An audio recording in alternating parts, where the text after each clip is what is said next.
अंतिम यात्रा में इतनी गाड़ियां एक साथ कभी देखी गई हो। तो यहाँ पर अंतिम यात्रा में एक बुजुर्ग दादी का निधन हुआ है और जिसमें ये अंतिम यात्रा में यहाँ से जब गाड़ियों का ये जो काफिला निकलेगा तो सड़क पर दिखने लायक होगा। और ये बारात का काफिला नहीं है, मैं बार बार इसलिए कह रहा हूँ कि आजकल बहुत कम ही ये देखने को मिलता है बुजुर्ग हो जाने। बर्थडे, छठिहारी सब धूमधाम से मनाते हैं। अपने पूर्वज का, अपने गार्जियन का विदाई, अंतिम विदाई कैसा होता है वो हम मनाना चाहते हैं कि लोग देखें कि अंतिम विदाई इस तरीके से भी होता है। शादी तो सभी धूमधाम से मनाते हैं। शादी के बाद भी हमारे पास बहुत टाइम रहता है सब कुछ करने का, लेकिन अंतिम संस्कार के बाद उनके लिए कुछ करने के लिए हमारे पास कुछ नहीं है। मैं अभी मौजूद हूँ शाहपुर विधानसभा के दिलमनपुर गांव में और ये मैं आपको दिखा रहा हूँ। ये देखिए, जो ये गाड़ियों का आप काफिला देख रहे हैं, ये बारात नहीं निकलने वाली है, ये अंतिम यात्रा में गाड़ियाँ ये शामिल हुई है। और सिर्फ गाड़ियाँ ही यहाँ पर नहीं है, आप देख सकते हैं बैंड बाजा, एक नहीं कई बैंड बाजा यहाँ पर मौजूद हैं।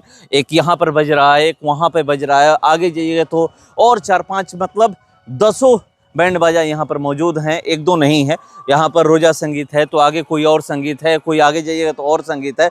बहुत सारे यहाँ पर बैंड बाजे यहाँ पर मौजूद है। और एक चीज़, ये जो गाड़ियों का जो काफिला मैं दिखा रहा हूँ, ये देख सकते हैं कि किस तरीके से यहाँ पर गाड़ियाँ लगी हुई है। ये भी गाड़ियाँ आ रही है, 700 से 800 की संख्या में भी गाड़ी है यहाँ पर, और गाड़ियाँ और भी यहाँ पर आ रही है। और जो ये मैं आपको दिखा रहा हूँ कि चारों तरफ ऐसा बारात भी किसी का नहीं जाता है, मगर यहाँ पर धूमधाम तरीके से इसलिए निकाला जा रहा है कि एक उम्र के बाद मौत हुई है। एक लोग कहते हैं कि चलिए अच्छा हुआ कि नया जीवन अब इनको मिला।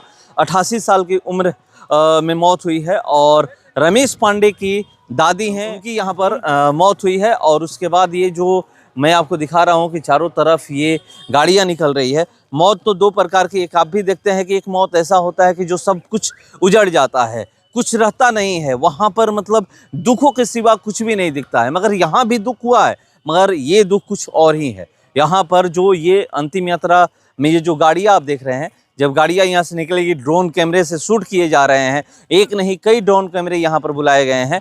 और ये जो आपको जो मैं चारों तरफ ये दिखा रहा हूँ, ये गाड़ी एक बार यहाँ से बिहार घाट, नैनीजोर बिहार घाट पे यहाँ से अंतिम यात्रा के लिए लोग निकलेंगे, तैयारियाँ हो रही है। और जो रमेश पांडे हैं वो क्या कह रहे हैं, आइए मैं आपको सुना रहा हूँ। आज दादी जी की आपकी दुनिया में नहीं रही, उनके अंतिम संस्कार के लिए यहाँ पे काफ़ी देखा जाता है, हर्षोल्लास के साथ उनका अंतिम विदाई दी जा रही है। क्या देखिए, सबसे पहले आज हमारे और हमारे परिवार के लिए सबसे दुर्भाग्यपूर्ण दिन है कि हमने एक अनमोल खजाना खोया है। और एक दादी का एक पोते से क्या रिश्ता होता है ये सभी जानते हैं। आज हमने एक छत खोया है, हमारे पिता ने अपनी माता को खोया है, तो ये गम तो है, लेकिन हम चाहते हैं कि हम अपनी दादी को विदाई ऐसा करें, क्योंकि इसके बाद दादी हमसे कुछ लेने नहीं आएगी, लेकिन हम चाहते हैं ऐसा विदाई करें कि समाज में एक ऐसा मैसेज आए कि लोग बर्थडे, छठिहारी सब धूमधाम से मनाते हैं। अपने पूर्वज का, अपने गार्जियन का विदाई, अंतिम विदाई कैसा होता है वो हम मनाना चाहते हैं कि लोग देखें कि अंतिम विदाई इस तरीके से भी होता है। शाहाबाद का देखा जाए तो सारे कैमरा और ड्रोन से इसकी निगरानी रखी जाएगी। जी बिल्कुल, काफ़ी संख्या में भीड़ होने की आशंका है और काफ़ी संख्या में भीड़ हो भी रही है। और यहाँ पे हमको लगता है कि 400 से 500 गाड़ियों का काफिला है, तो ड्रोन का निगरानी और ड्रोन कैमरा से वीडियोग्राफी हो रही है। कहाँ भी अंतिम संस्कार किया जाएगा? हल्दी घाट, जहाँ पे हमेशा हमारे पूर्वज को ले जाया जाता है, वहीं पे हल्दी घाट में होगा। और काफ़ी दुख के साथ, और ये श्राद्ध क्रम जो आज मनाया जा रहा है काफ़ी दुखपूर्ण है हमारे परिवार के लिए। हमारे परिवार के लिए एक बहुत बड़ा क्षति है आज का दिन, बस यही कहना चाहते हैं। दादी के साथ तो आपने काफ़ी समय बिताया, कौन ऐसा पल है जो आपको याद आ रही है? ऐसा कोई भी दिन नहीं था जो हमारी दादी हमारे सर पे तेल नहीं लगाती थी और हमसे प्यार नहीं करती थी, अपने हाथों से नहीं खाना खिलाती थी। और आज दादी को हम नहीं, हमारा पूरा परिवार मिस कर रहा है और इस घटना को हम कभी भूल नहीं पाएंगे। क्या उम्र होगी?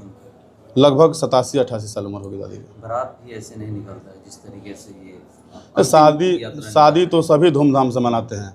शादी के बाद भी हमारे पास बहुत टाइम रहता है सब कुछ करने का, लेकिन अंतिम संस्कार के बाद उनके लिए कुछ करने के लिए हमारे पास कुछ नहीं है। इसी तरह भव्य तरीके से जो भी विधि विधान कार्यक्रम, बिल्कुल पूरा कार्यक्रम एक माँ को विदाई, एक दादी को विदाई, उनके समर्पण में जो भी हमारे परिवार से हो पाएगा हम बढ़ चढ़ कर इसमें काम करेंगे। हजारों गाड़ियाँ दिख रही है। बिल्कुल हजारों गाड़ियाँ हैं, लगभग 700-800 गाड़ी का संख्या है यहाँ पे, और हमको लगता है क्षेत्र में जितने भी बाजा बजाने वाले हैं वो यहाँ पर उपलब्ध हैं। और भी कोई आने वाला है? गणमान्य लोग को भी बुलाया है? देखिए, ये कार्यक्रम कोई पार्टी पॉलिटिक्स का कार्यक्रम नहीं है। जिनको भी आना होगा वो श्रद्धा से आएंगे। इनमें किसी को बुलाया नहीं जाता है। जब भी हम अंतिम संस्कार और अंतिम यात्रा में चलते हैं, लोग जुटते जाते हैं। आज के युग में जो ये भागदौड़ वाला लाइफ हो गया सबका, इसमें बुजुर्गों के प्रति हमारा जो दायित्व है, हम उस चीज़ को भूलते जा रहे हैं। आप क्या कहेंगे? ये जो आप एग्जाम्पल सेट किया आपने, ये जो उदाहरण पूरे समाज के लिए जो पेश किया, क्या आपको लगता है कि आने वाली पीढ़ी भी इस चीज़ को अपनाएगी? देखिए, ये हमारा 13 दिन, आज हम अपने दादी के लिए, हमारा पूरा परिवार 13 दिन ही उनके लिए दे पाएगा जो हम तेरहवां मनाएंगे। इसके आगे हम सभी लोगों से आग्रह करेंगे कि शादी धूमधाम से कीजिए, सब कुछ कीजिए, लेकिन घर में अपने पूर्वज का, माता पिता का, दादा दादी का, जो भी पूर्वज है अपने परिवार का इज्जत कीजिए, क्योंकि एक बार जाने के बाद वो दोबारा लौट कर नहीं आते, जैसे मेरी दादी लौट कर नहीं आई। धनबाद में आप लोग का रहन सहन जी। दादी को क्या हुआ था ऐसा कि? फिर दादी लगातार 3-4 सालों से कैंसर से जूझ रही थी। उससे पहले ब्रेन हेमरेज भी हुआ था।